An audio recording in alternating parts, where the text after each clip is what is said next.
प्रशांत किशोर भले ही बिहार में लोग बोलते हैं कि नया चेहरा है, लेकिन इनका असर जो है इस कदर बिहारी के नए जनरेशन, बिहार के जो नए जनरेशन है, जो नए वोटर्स हैं, इतना अच्छा असर इन्होंने डाला है कि एक अच्छी खासी वोट इनको मिल सकती है।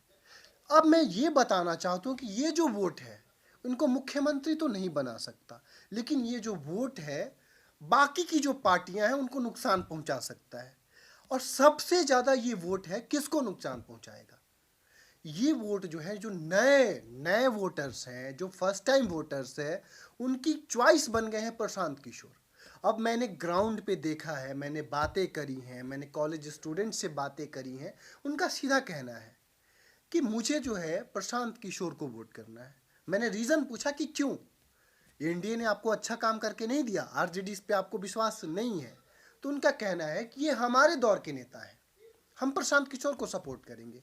लेकिन इसमें नुकसान प्रशांत किशोर किसका पहुंचा रहे हैं? हालांकि ये प्रशांत किशोर के लिए बहुत फायदे की बात नहीं है, और एनडीए के लिए ये बहुत बड़ी नुकसान की भी बात नहीं है। लेकिन ये नुकसान किसको करेगा? आरजेडी को नुकसान करेगा। ये जो नए वोटर्स हैं, ये जिनकी उम्मीद बन गई थी कि नहीं हमको तेजस्वी यादव को वोट करना है, जिनको ये लग रहा था कि तेजस्वी एजुकेशन सिस्टम पे ध्यान देंगे, अच्छी नौकरियां देंगे, लेकिन प्रशांत किशोर ने उन्हें अनपढ़ बोल करके, लुटेरों की सरकार बोल करके, घोटालों की पार्टी बोल करके, जो नए वोटर्स हैं उनके माइंडसेट को बदल दिया है।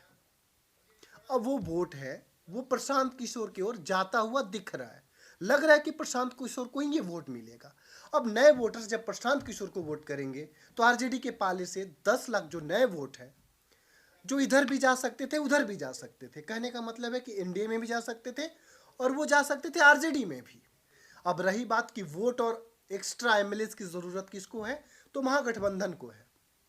10 लाख वोट तय नहीं कर सकते कि सरकार किसकी बनेगी, लेकिन 10 लाख वोट जो है, जो नए वोटर्स जो इस बार एसआईआर ने जोड़ा है, ये वोटर्स प्रशांत किशोर को सपोर्ट करेंगे तो प्रशांत किशोर को मजबूती मिलेगी और आरजेडी को नुकसान होगी।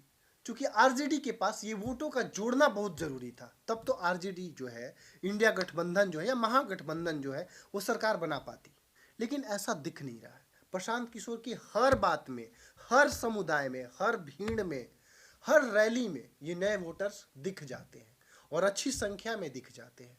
तो ये नए वोटर्स जो है तय करेंगे कि हमें कहाँ वोट देना है। हालांकि यही अनुमान तय है कि ये वोट जो है प्रशांत किशोर को जाएगा, ये वोट ना एनडीए में जाएगा ना आरजेडी में जाएगा। तो इस प्रकार ये तय हो पाएगा, इस प्रकार ये चीज़ें सामने आ सकती हैं कि नए वोटर्स का प्रशांत किशोर की उधर जाना आरजेडी का नुकसान है और एनडीए के लिए इससे कोई एनडीए को फर्क नहीं पड़ेगा। तो जब आरजेडी को जो पार्टी नुकसान करेगी वो प्रशांत किशोर की पार्टी है, आरजेडी को जब नुकसान करेगी तो जाहिर सी बात है कि वो एनडीए के लिए फायदेमंद होगी। तो इस प्रकार लग रहा है कि एनडीए जो है अपनी सरकार बनाती हुई दिख रही है। ये मेरा अनुमान नहीं है, ऐसा मैंने जा करके जब बातें करी, मैं लोगों से मिलता हूँ, लगभग अभी तक मैंने 40 असेंबलीज को घूमा है, कवर किया है, वहाँ से ये सारी बातें निकल के आती हैं। बाकी देखना ये होगा, दिलचस्प होगा कि ये चुनाव में ये वोट्स जाते किधर हैं और ये चुनाव में परिणाम क्या आता है।